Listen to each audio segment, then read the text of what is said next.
You, listen up. If you're watching this on YouTube, I implore you to subscribe to this channel. Do it. Please. Only if you want to. But like, it really helps us out. So like, do it. Sign with assholes get covered in shit. We do not appease bigots here. No, that's like emotional blackmail, isn't it? For my party. I'd rather have a stranger ghost see me poop than a ghost who knew me.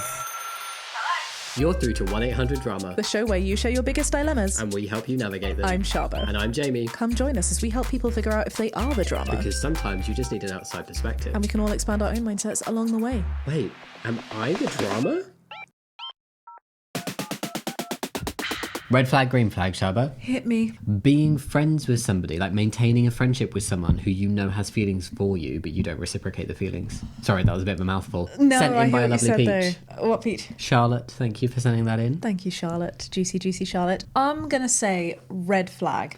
Oh. I feel like it's been a while since I've red flagged one. I feel like, yes, red flag, because I couldn't do it. I'd need to step back from the friendship until those feelings dissipated. I feel like it's unkind, and I feel like it would be leading them on. And I've been in that position with exes where it's not gone well. So just from my experience, I don't think I could do it. Or you got to act like in a way that would really give them the ick. No, just red flag. Just It's like, take a little step back. That was a joke. That wasn't real advice. I'm trying to think of it the other way around. Like, have you ever been in a position where you fancied someone who is a friend, but it's not been reciprocated and you're just like, I need to wiggle it off. I was about to look at you and be like, well, no, that was definitely reciprocated, seeing as we are married.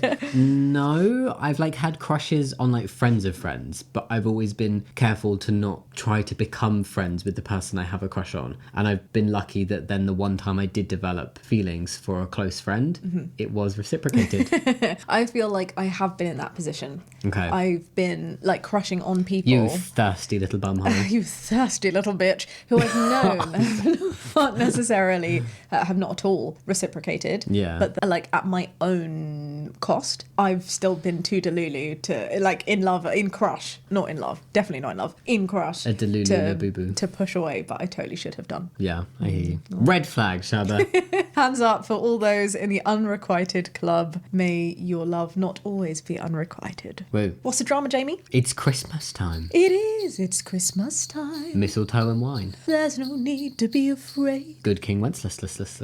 I felt like Christmas came too soon. Halloween didn't have its moment. Yeah. But now I'm really excited for it. I'm excited for Christmas. I love the Christmas period. You're right. I prefer the Christmas period to the Christmas day. Yeah, I feel the the day day is like really overrated. The day just feels like the anticlimactic point of a big build-up. But the season is just like hobnobs and love and cheese, isn't it? Yeah, and then I hate the 2nd of January. Why? Well, because it's the day after New Year's Day, and it's like, oh, well, I've got to go back to work soon. But no, it's brilliant because it's like I'm raring to go, I'm rejuvenated. All right, you're the kind of person that loves Mondays. Yeah, you do. I know you love Mondays. This is a perfect metaphor. I didn't, so I made the podcast on Mondays to give myself something to look forward to, and now I really enjoy Mondays. January is so cold. It's still winter. Like the one thing, when it starts getting into winter, I'm like, at least we got Christmas. January is also the month of like most depression and thoughts. It's genuinely statistically the worst month of the year. Yeah. There's like a blue day that's like supposed to be the saddest day of the year. I'm pretty sure it's in January. It's the day that people like realise that bills are here and the fun time is over and all of this. Let's not talk about this. It's a slow period of time in the world as well, so it can just feel a bit stressful. It's true, it can. What else is happening though? Happy vibes, says Shaaba's toxic positivity. Happy vibes. Well, no, it can be anything. What's your drama? Good or bad? Good drama. You are looking very beautiful. I feel bad for anyone listening to this over on a podcast platform, but you should listen to it on a podcast platform. Jamie's saying that because we had a bit of a domestic today. I'm saying it because it's true. Thank you. And we're in the phase where we are supporting each other now, right? Boom. It happens. It's healthy to argue. It's all good. Yeah. I'm also drama-ing, looking forward to performance. That will have just gone. Yeah, and new songs that I'm releasing for the new year. I feel like we're gearing up and getting ready for the fun projects. There's one massive project that, I say massive, it's been long in our lives that we will be able to talk about next year too. So I don't know, I just think 2026 is going to be really big. It's all coming together. It is, you know? And what you're reading at the moment? What am I reading at Pet Cemetery? Oh, that is drama.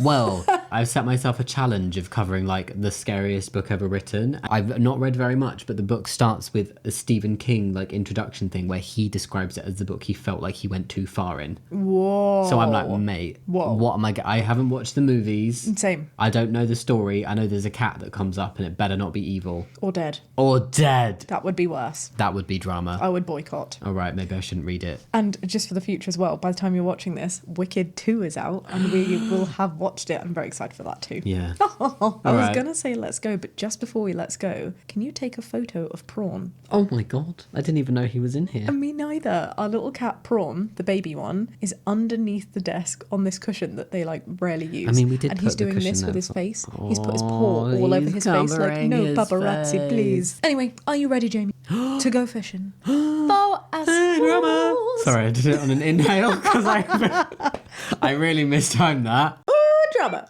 Am I the drama Shaaba Always. for shopping secondhand as a rich person? What is that question? What is that question? I feel like someone just wanted to flex. I've got money, everybody. I wonder if they're really being berated. I'm so intrigued. Who's We need to read. berating you for shopping secondhand? Okay. I am a 16-year-old woman. My parents are successful doctors. I have Okay. a €300 allowance because of that. Wait. What, like per month, per week? I mean, to be fair, either is a lot, right? Yeah, it is a lot. €300 a month. Wow.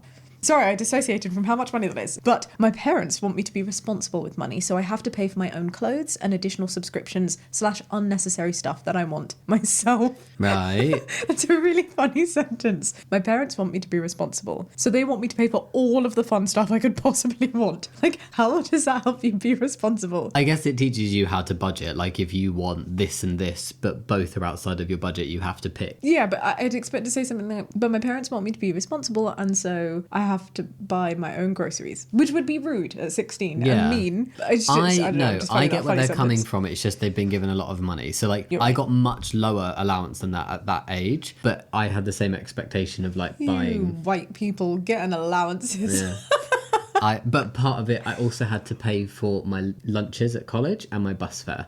Ah, right. So So you see, if you said It covered- my parents wanted me to yeah. be responsible, so here are expenses that I had to have yeah. that I'm sort of like playing shopkeep for. But technically, it was also a choice because I could have walked. It just took a lot longer, and I could have had lunch from home.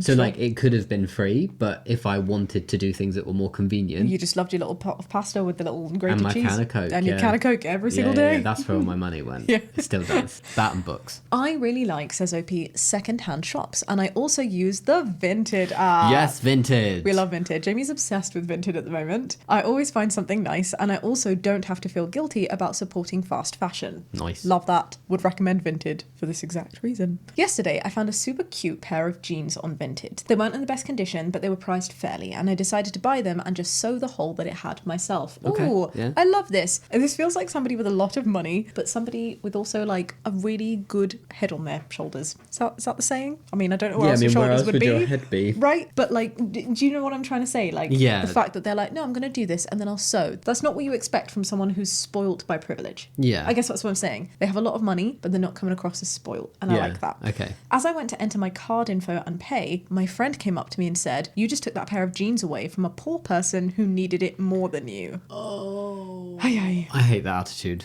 aye. I just like the idea that everybody on Vinted has to be poor. Yeah, there are so many different reasons to shop secondhand. Could you imagine? That's so ridiculous. Excuse me. You're not on the poverty line. How dare you support charity shops by making purchases there? Like, what a silly thing to say. I really don't know what to respond, says OP. I wouldn't. I didn't want to argue with her, so I didn't end up buying the pair of jeans. No. Oh, I'm sorry. After that, I really started to think about my whole buying habits. I always shop secondhand, and I never consider that I might be taking something away from someone who needs it more. The secondhand shops that I frequent are filled with unwanted clothes, and I never see anyone shopping there. The pair of jeans that I wanted to buy had no people wishlisting it because it was in a bad condition. I feel like I'm not doing anything wrong, since at least I don't support fast fashion. Am I the drama? No. No. Sorry. No, Opie. This is Not such the a simple drama. one, babe. You're so not the drama. I'm so sorry your friend has made you think that. And I also want to like push back on the whole like, oh, no one else wishlisted it. Even if other people were wishlisting it, this is a free economy. You are able to buy what you want to buy. There's enough out there. There is plenty out there. And I do think like Vinted, for the most part, is typically more expensive than the charity shop prices I've seen personally. So I don't like this whole attitude of you're taking something away. There are plenty of resources out there. There are plenty of secondhand places that sell clothes. There are so many clothes in the world. There are so many places people can go for secondhand. And sometimes, this sounds really bad, but it's the reason why fast fashion has boomed. There are sometimes places you can buy things new where it's cheaper than you can buy a lot of things secondhand. Oh, 1,000,000%. And the thing is, not enough people buy secondhand. Yeah, and you shouldn't be stopping yourself from buying quote-unquote good things in good repair on places like Vinted. Buy the things that you want to buy regardless of their condition. This is just such a terrible take from your friend. I would have a different opinion entirely if you were going to a women's refuge where people are donating clothes for free, where the intention is to give it to people who do not have money. Yeah. If you were going to a food bank and taking free food parcels, or if you were taking things that were discounted specifically for people with means that you do not fall within that group of. Do you know what I mean? Yeah, I hear you. But that's absolutely not what's happening. And also, just to reiterate, money is not the only reason to buy secondhand. Absolutely. Like, environment is a really big reason. You can have all the money in the world, but you can be like, well, you should be donating some of it if you have all the money in the world. But I'm not saying you OP, but like if someone's a trillionaire. Yes, Billy Dodger.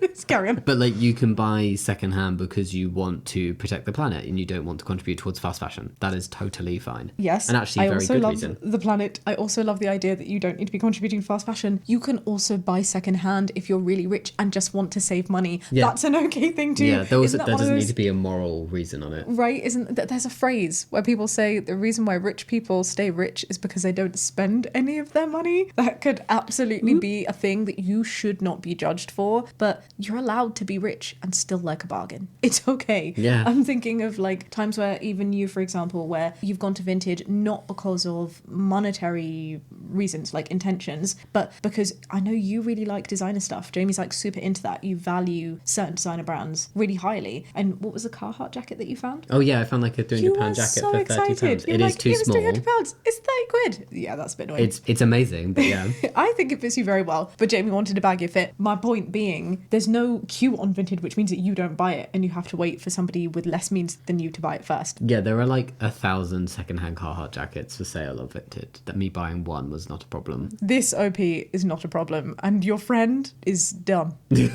Sorry, there's no other way to put it. That's just very silly. It is very silly. If you do want to support other people, then donate to Yeah. charity. If you're concerned about poor people, give clothes away that you're not wearing to places like women's refuges or any kind of refuge. Donate to charities, donate to food banks yourself, and continue to buy on Vinted, my love, because it's one, very much within your right, and two, very okay to do so. Silly. Silly. Should we see what other people were saying? I'm going to be very surprised if anybody agrees with that friend's very, very hot take. I will be too. Not the drama. No one is doing background and income checks at Goodwill because that type of policing and gatekeeping is ridiculous. Could you imagine Yeah. how to enforce that? Show me your bank account, please. There are no requirements to qualify to shop at places like this for good reason. Imagine if that was the case and what the other effects of that could be. Having to police poorer shops, like to separate shops by class, would also Oh. inevitably mean that higher quality, quote unquote, designer, higher priced items would be exclusively for those who can afford it. Yeah. I do not want to live in that world. No. Not the drama. Vintage and secondhand stores exist to pass on still good items that would otherwise end up in landfill. Yeah. Yes. It is responsible to purchase from them. Exactly this. Do what you want with your money. There will always be more items on sale for whoever wants them, rich or poor. And please shop alone. Your friend is out of line and judgmental. I don't like saying this kind of thing, but just like, I want that friend to be like told. I knew somebody who said similar-ish kinds of things Who? in their early teens. What would they do? Well, if you didn't finish your lunch at school, they were the type of person that would be like, you know, there are starving children in the world. And it's like, well, I can't exactly give this quarter of my chocolate cake and soggy custard away now, can I? I'm not going to put it in a jiffy bag. My nan would say the same thing. She'd be like, you must eat every single grain of rice. Think of the starving children in Africa. And like, I get it. It's a worthy cause. But what are these 2 grains of rice going to do? Oh, except for like just create really unhealthy eating habits. I was going to say, I think it's an unhealthy thing to force children to finish a plate of food that they just can't. These bad takes though, like it's really damaging. If this is the view that you have, it paints a picture to me, and maybe like this is an assumption, but this friend here just sounds like the kind of person who's this social justice warrior online, but with no substance. I bet It's you the- they shop fast fashion. It's the token washing person who's like, oh, it's cool to post the black square. It's cool Yeah. to say these things. Oh, I'm not going to, like be informed on anything. I'm just going to say it and judge you because this is the kind of place that it is, without actually voting or doing anything of substance that makes a difference. And I also think if this is the kind of judgment that friend's going to have on shopping habits, they're not going to be a good person to shop with. They're not going to have good taste in socks or t-shirts. You don't want their opinions. No, not the drama. There is nothing bad about being careful and responsible with money. Exactly. No matter what kind of level of income you have. And your friend has it wrong. Sure, someone else might have bought those jeans someday. So what? Giving business to second-hand clothing stores helps them to stay in business. And it's not just second-hand clothing stores. People who sell on Vinted can also be all kinds of people. Maybe that person needs some money. Maybe you're helping a poor person get money by buying their jeans. Yeah. Thanks, cheerleader. Whoa. Your friend doesn't understand. You aren't rich. Your parents are. I mean, by proxy, because the parents are giving some of their money to their child for the age of 16 for not being in like employment. I'm assuming the only money this person gets is from their parents. That is a lot of money to have just your parents gifting it to you. Yeah, I was going to say, I do still think this is a really important point because it means that overall, the only reason that you're probably in a big, nice, fancy house and, you know, don't have to worry about things like how to pay your bills and lunch money is because of privilege coming from your family network. At the same time, that is a very swishy budget. Yeah, it does make you well off for a 16-year-old, even though that money is coming from your parents' pocket. Enjoy your vintage shopping, my love. Enjoy sewing the hole in your jeans. That you didn't get. But find a new pair of jeans. You'll get them. They weren't wish listed. It's fine. Beep, boop, boop, boop. Am I the drama for not inviting my trans sister-in-law to my daughter's birthday party? Depends on why. Yeah, if they're a dick. Yeah, I feel like trans has been put there as like a kind of, ooh, am I transphobic or is she an asshole? No, I think that's being put there because there is some transphobia taking place. Yeah, well, I think you're just cynical and jaded because the internet has made you so. Yeah, let's just read on. My daughter turned 3 about a week ago. Happy birthday. And my husband and I decided to throw a big birthday party for her. Did you have a big birthday party at 3? She won't remember it. I think I had a big birthday party at 3. I'm pretty sure I was 3 when I did it. If there's someone I'm thinking about, it was like sea themed, and my mum made me a little wand with a little shell on the top and a little pearl. I have the outfit. You laugh at my little afro hair. It was that you were one. so cute. It was that one. Yeah. Oh my god. Yeah. Anyway, carry on. I have photos from a first birthday party, but it was just cake, and I think an excuse for all the parents to have some time where the kids were distracted. I think it's just cute to like dress your kid up as like a My mermaid. mum dressed me in a boiler suit. We'll speak with her later. We'll write her strongly worded letter of complaint. Please continue. We've done birthday parties for her before, but they were a lot smaller, a few friends and my sister and her wife. This time, my parents who live outside of the country decided to fly in and come visit and celebrate together. Swishy. We were pretty excited for this since we usually only get to video call them. Aww. My parents are not very inclusive, especially my dad. My sister's wife is trans, which my parents greatly disapproved of, to the point of them leaving very quickly after their wedding ceremony and not saying a word to my sister or sister-in-law. I'm not really sure why they even showed up. Do you know, that's how deep my trauma is, because my immediate response, and I know it's terrible, was, well, at least they came. Yeah, but I would rather they weren't there. Same. Sorry, it's only because I have to preface that with, for our wedding, we had similar politics, and there were some people that just didn't show up, and some people who really shouldn't have shown up. Hindsight is lovely. It is. Sorry, OP's daughter is the one whose birthday is, yes. but OP's sister's partner. Sister's wife is trans. Yeah, okay, got it. My sister stopped making contact with them after that and has been no contact for about 5 years now. Good. Fair. I'm so glad that they're able to put the boundaries in and respect themselves because, I mean, we know so many people who know that experience of lighting yourself on fire to keep up with people. Yeah. It's not a good place to be in. It's very brave to set boundaries. It is. When I invited my sister over text, I told her that our parents were staying with me and they would be at the party as well. I can see where this is going. Oh my God.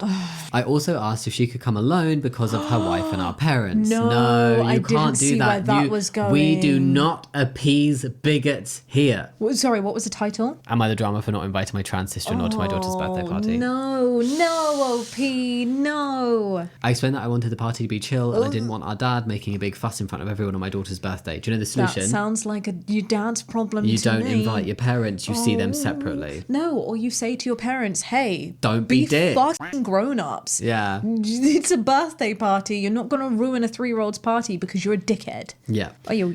She immediately started arguing with me about how rude I was even to suggest that. Yeah, she's right. And how insane it was that I still stayed close to our parents even after everything they've done to her and her wife, and because of other beliefs that they had too. Okay, so this is the bit that I find really tricky. I get this though. I feel I understand like it as how well. can you be so close to somebody somebody that's such a fucking asshole. I feel the same. And I think, do you know what? It's two types of people. It's the people who've had to be brave and step out and make that decision to put their mental health first because they've been so harmed by people that they've had no choice but to enforce boundaries. And then it's people who are, I'm just going to say it, too weak to do that. Either they are too weak or they are not ready yet. Or what their parents are doing wrong to the other person isn't important enough to them to cut them out. Like, maybe they do not consider the transphobia a big enough reason to cut off their parents. I was talking about people who have had that to themselves. I'm not talking about other people. Right. Okay. It's just people who put themselves in harm's way, who keep getting these waves of hate knock them and feel wrongly, it is wrongly, that the right thing to do is to stand up and be hit by another wave instead of leaving. They're seeing leaving as the weak thing to do when actually that is the strong thing to do. And I feel for those people, but you're putting yourself in that position. I only feel so far because of my own biases in what I've gone through. And so that's why I find it really tricky. I'm like, yes, you do you, but at the same time, why? Why are you accommodating bigotry? It's even harder in this situation when it is to someone else. Yeah. And I've also seen this in close to home. I'm sure lots of people have, where you're seeing some people, what could be seen as enabling bad behaviour by not standing up for others. But then the response is, well, it's not me. Yeah. I'm in the middle of it. What do I do? And ultimately, all of this is a massive deflection on all of these other people when the person being the asshole in the first place Just gets away with it. has no blame on them There's because all it's this- being shifted onto everyone else. There's all this upset between sisters and a party and sister-in-laws, but actually nobody's just being like, fuck off, parents. Your dad's you a f***ing bigot. bigoted dicks. So sad. She told me she would only come if her wife went too. I And the would thing do is, the same. I would do the same thing. Imagine if I turned round and was like, "Oh, you can't come to my family party because somebody in my family's racist, and instead of 'Cause my standing up dad's to a them, racist." you're just not allowed to be there." Could you imagine? I'd expect you to break up with me if I was. I mean, I know would. that the trans woman's wife isn't appeasing bigotry, Yeah. but I'm fully expecting these sisters to have a massive fallout. Imagine being that sibling though. Imagine like my sibling saying to you or saying to us, sorry, you can't bring your white partner because my family's racist. Yeah. It's ridiculous. Oh, sorry, you can't bring this person because they're Muslim. Also, if your family said you can't bring Jamie because he's trans. No way. I forgot. You forgot, yeah, I thought so. My point is, it's just ridiculous when you put it Yeah. onto anything else. Well, the thing is- everyone goes, oh. Great noise. Thank you. But it's true, Yeah. right? And I'm like, I don't understand why transness is treated differently. Yeah. Right. Transgenderism. Only come if her wife went too. Totally agree with that. I would Yes. say the same thing. Same. I tried to reason with her and ask if she could just come over for a little bit for the sake of my daughter. No, that's Just like put emotional your morals blackmail, isn't aside it? for my party. It's accidental, but it is like, it's for my daughter. I'm just calling it now, babe. You're Yeah, the yeah. asshole. You're not even the drama. You're the asshole. I'm sorry. Big old turd. I know you didn't mean to be. Sorry. but you're a No, I hot don't mean to shit. laugh so much, but like... And your sister should drop you. I'm so sorry. Okay, so go for a little bit for the sake of my daughter, since she loves my sister and would be really sad to celebrate without her. Oh, more emotional blackmail. Okay. Hang on a sec though. I'm laughing about it out of awkwardness Yeah, because me I'm so too. sad it's what's happening. The reality is, I understand you're in a really tricky position, OP.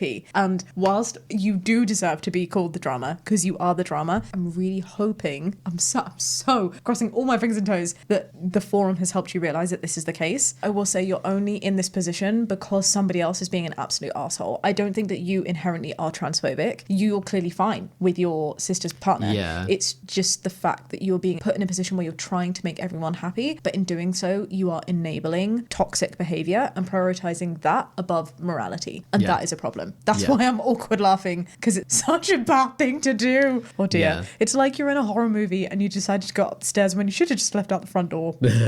After that, she completely ghosted me and didn't come to the party. I've tried texting and calling both my sister and my sister-in-law, but have gotten no response. I wonder why. I don't blame them. My sister and I are very close and I would hate for our relationship to end because of this. I plan to drive to her house after my parents fly back to try to apologise and fix what happened, but other than that, I really don't know what else to do and I'm scared of what is going to happen. See, the fact that OP is here on the forum and that they are asking this question clearly shows that they're trying to understand. As a trans person, the only thing that would fix this for me, if like say I were the trans person in the situation, is if if sister-in-law came to me and was like, I'm not going to do that again. I'm really I made sorry. a silly decision because I prioritized keeping my parents happy because I very rarely see them. I'm going to have a conversation with them, and I will never put them being in a space over you. Yeah. You will both be invited, and if they can't handle it, they don't come. That I could then be like, okay, I acknowledge that you've made an error once. It wasn't okay. I'm hurt by it, but you seem learned. to grow. Yeah. I feel like I need some more information. Not that that stops or changes the accountability at all, but I'm really intrigued to understand how close sister and wife are to you. The fact that you've said, I plan to drive to their house, makes me feel like they are closer than the parents that you have. Yeah. And so I can understand, assuming that is the case, why you felt like that extra pressure. Do you see what I mean? Like, normally you do a small party, your parents are hauling ass across the world. They are flying in for this. This is clearly a big deal. And you don't want to,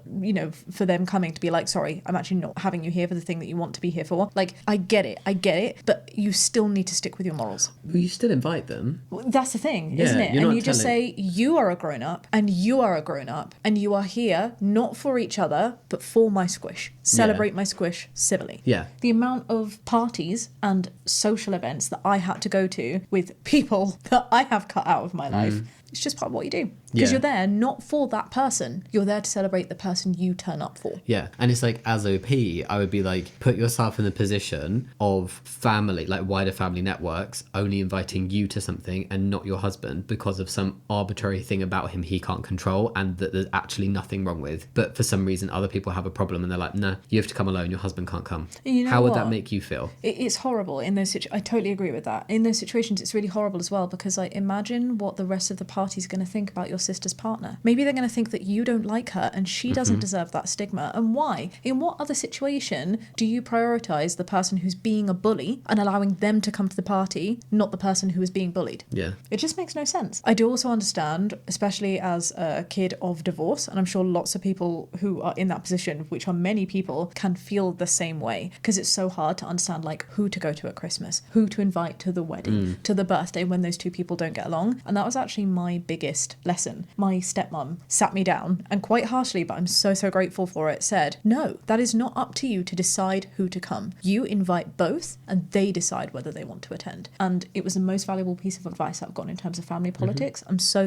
grateful for that. And it was absolutely the right thing to do. And in those situations, it also means, I hope this comes out as I intend it to, giving that bigot a chance to grow every time. Because it could be that they turn up and they keep their mouth shut. And maybe that in that moment allows them to see, oh, this person who I've shut out of my life and decided because I know nothing about, I'm going to just keep that like this, like bury my head in the sand, is actually not the demon that I thought they were going to be. Look at them integrating with the family. Look at her having a great time at the party. And maybe that's going to open your dad up to like being that one step closer. And that's not your job. It could just be a bonus outcome of a party that goes right. And if that ends up going wrong, it's because your father is being a total dickhead and isn't behaving at a party as he should. Yeah. And then he has to leave. Yeah. And your kid won't remember at 3 anyway. But even if they do you know what I mean? Like, even if it's a wedding or something, the answer is never to not invite the person. Oh, yeah. It's to invite the people and deal with the consequences if something bad happens.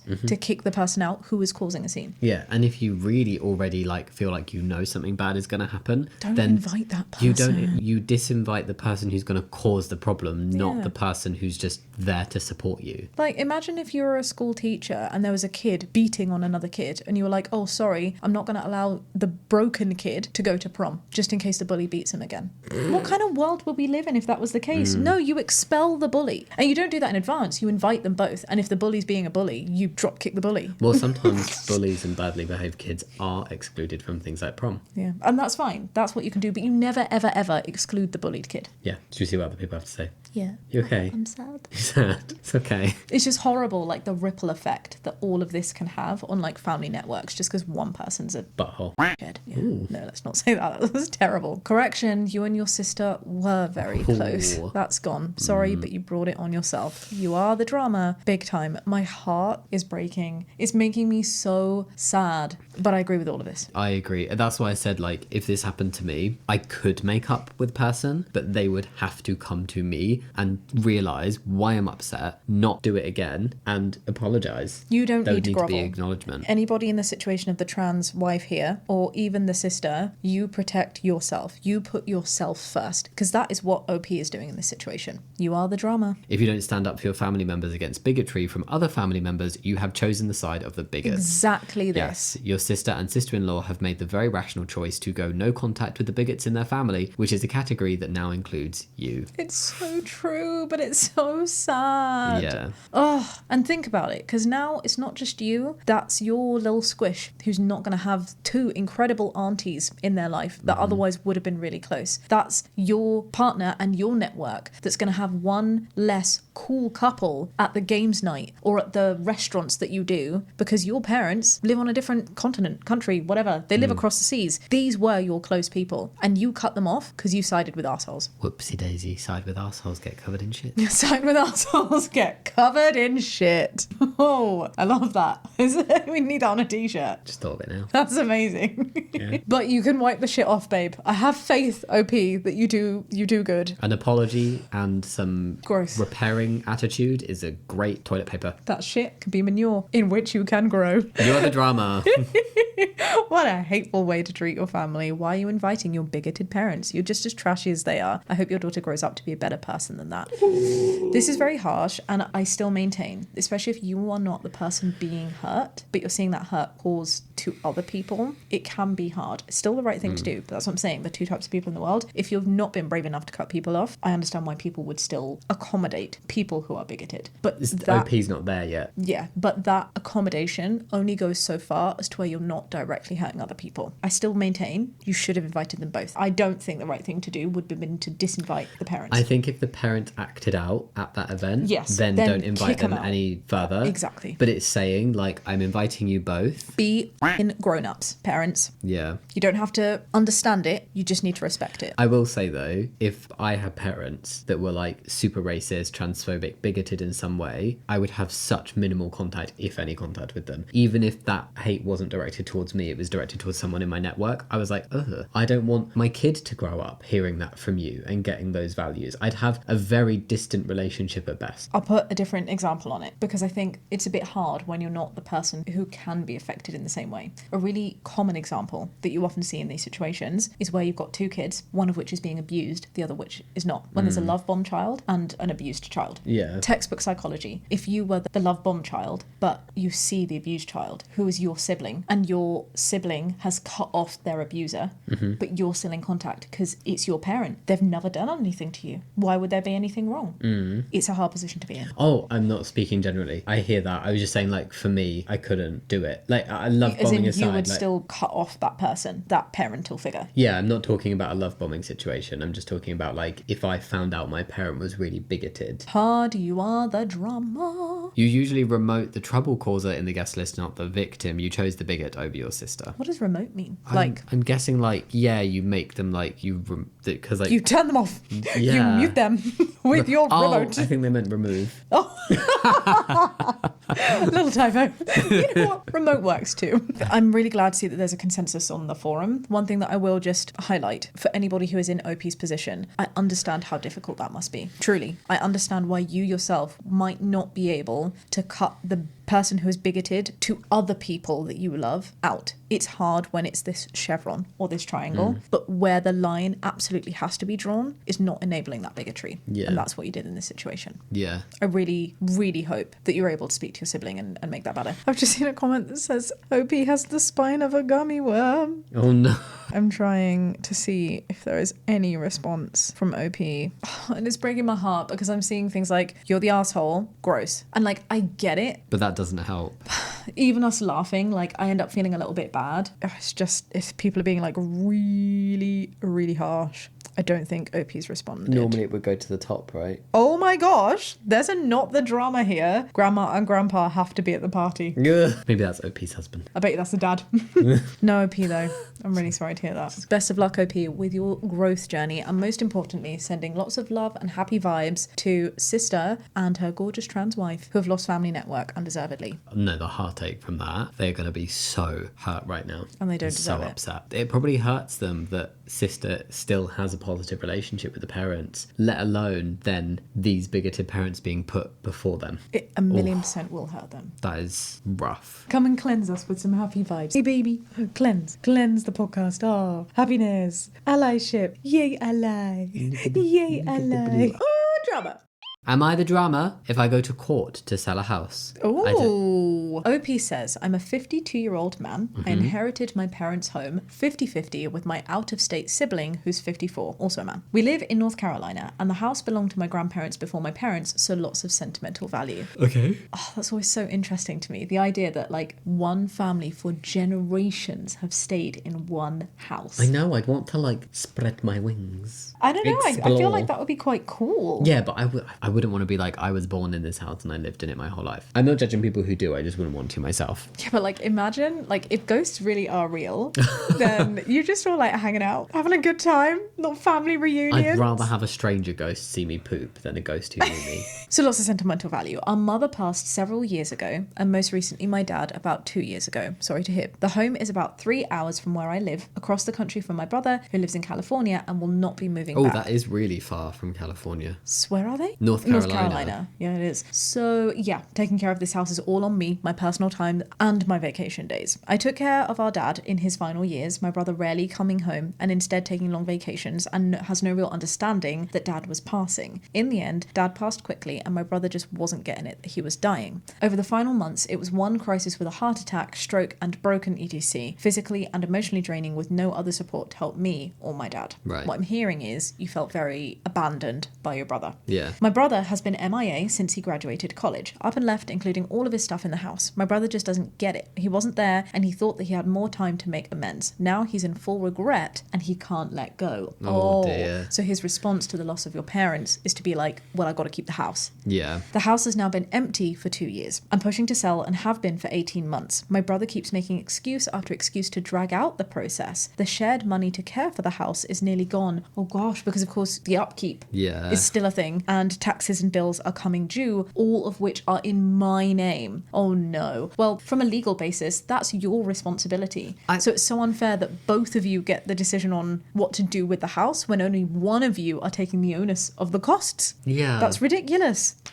We're heading into winter and we've just started to have issues with plumbing, animals, the roof, and people snooping on the ground. I mean, it's been empty for 2 years. I have a question. Why leave it empty? If you can't agree to sell it, why not put it on the market for, Like for rent? Let that home out. And you could even do it quite cheap if you're not looking to make money. You're just looking for the house to be looked after, lived in, and not be costing you money. Yeah. It just feels a bit... Unless perhaps the brother also has an issue with that. I don't know. Well, then put everything in, aside from your 50% of the house, put all the responsibility on him and say you deal with it. Right? Should be like, fine, keep it for as long as you need, as long as you're paying for the bills, brother in over California. And any financial loss because you're not caring for the house is on your 50%. Oh gosh. The house is deeded to both of us, so a sale has to be agreed upon. I've asked him to buy the house from me and he can't afford it. That's the other thing that you could do, right? A buyout, but yeah, if he hasn't got the means to do that. I keep giving options and he's making excuses with no solutions. So, would I be the drama if I take my brother to court to sell the house? I don't think so. I'm trying to think about this from like a legal point of view. I'm trying to think about it from a UK legal point of view, but the reality is this is in the States and obviously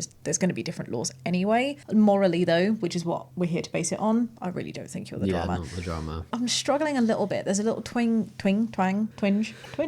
in my tummy that's saying, oh, but he wants to keep the house. Well, then he can live in it.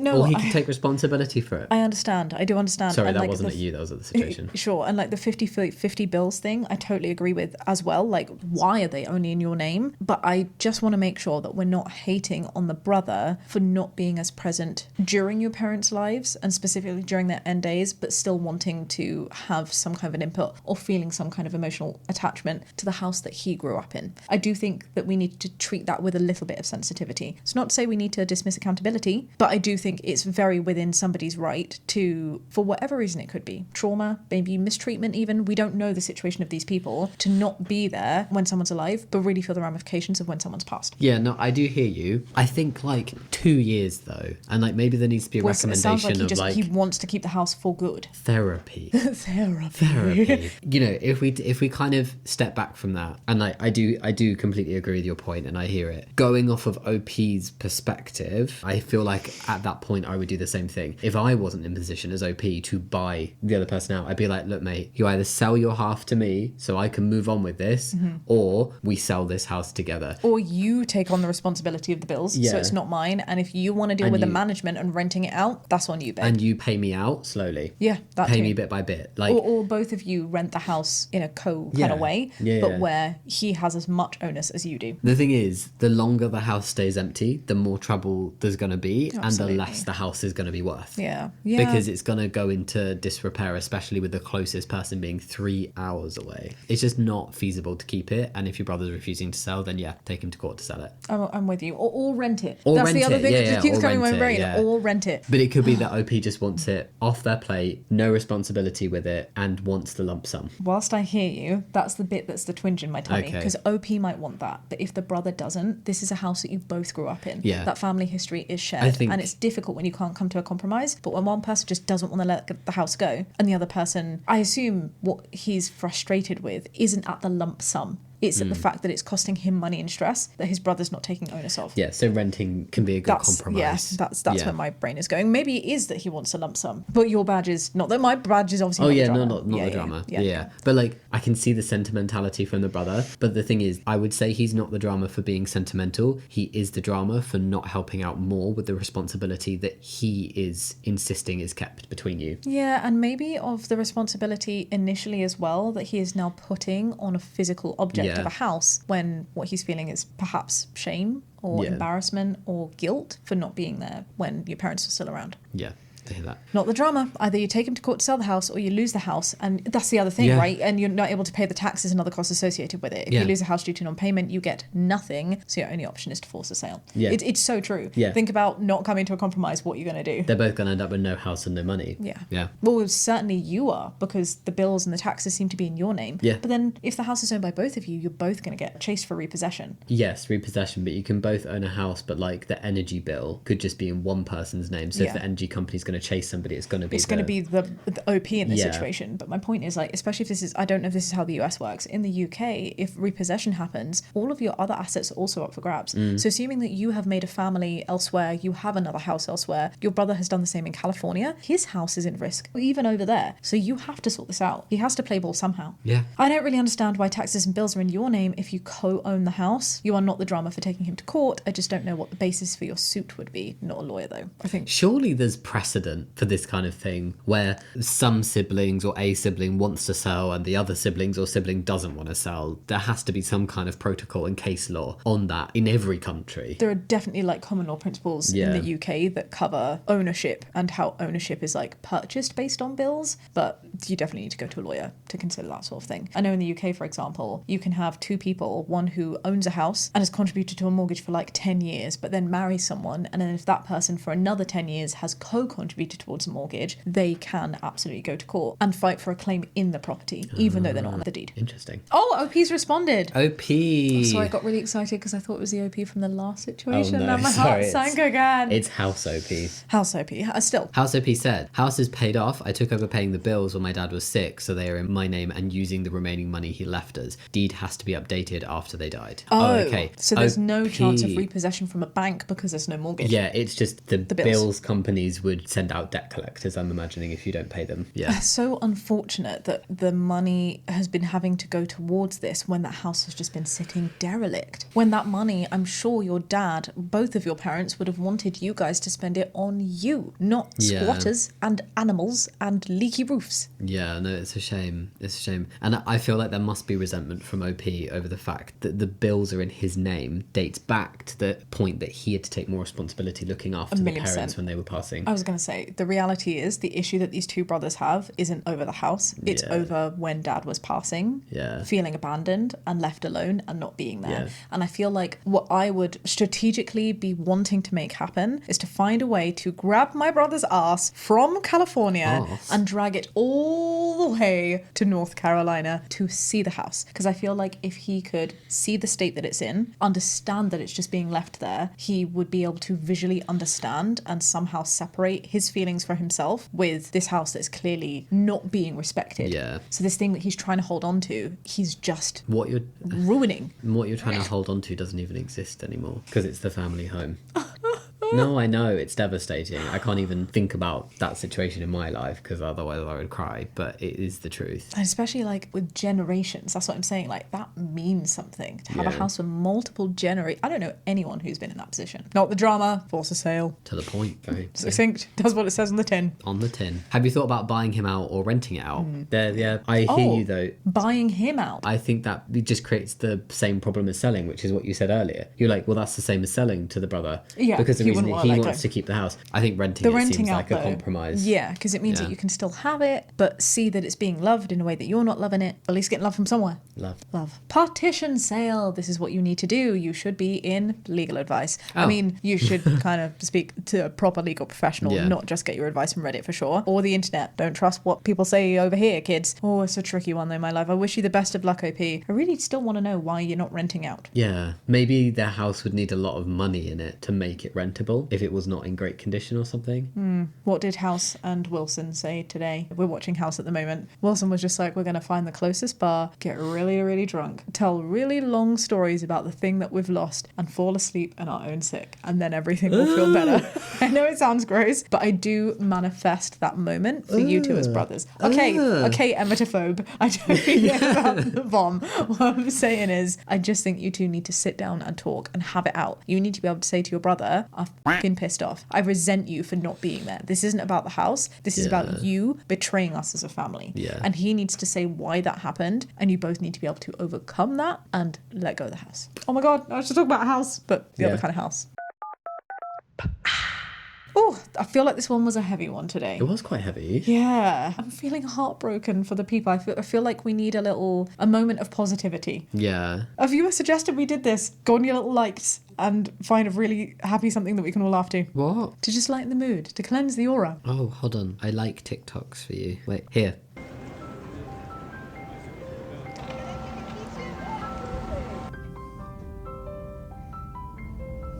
Buttercream! Oh! Oh! Amsterdam. Happy? Is that better? That was brilliant. Thank you. Cool. Thank you for ending us on a sweet note. If you enjoyed the video, do think about giving a thumbs up and subscribing. Actually, don't think about it. Just do it. Go on. Do it. And if you're listening over on a podcast platform, do give the podcast a lovely little rating because it really helps. We'll catch you next time with another episode. Be kind. Much love. And have a great day. Bye. Goodbye. Doi. Wee wah wee wah. Huh? I was being a siren. What? Ah wee wah wee wah? Wee wah wee wah. Wait, that's not what you did. You went ah wee wah wee wah. Just do it. Broken siren. Just do it. We love you, prawn bug. All right, we've got a podcast to film.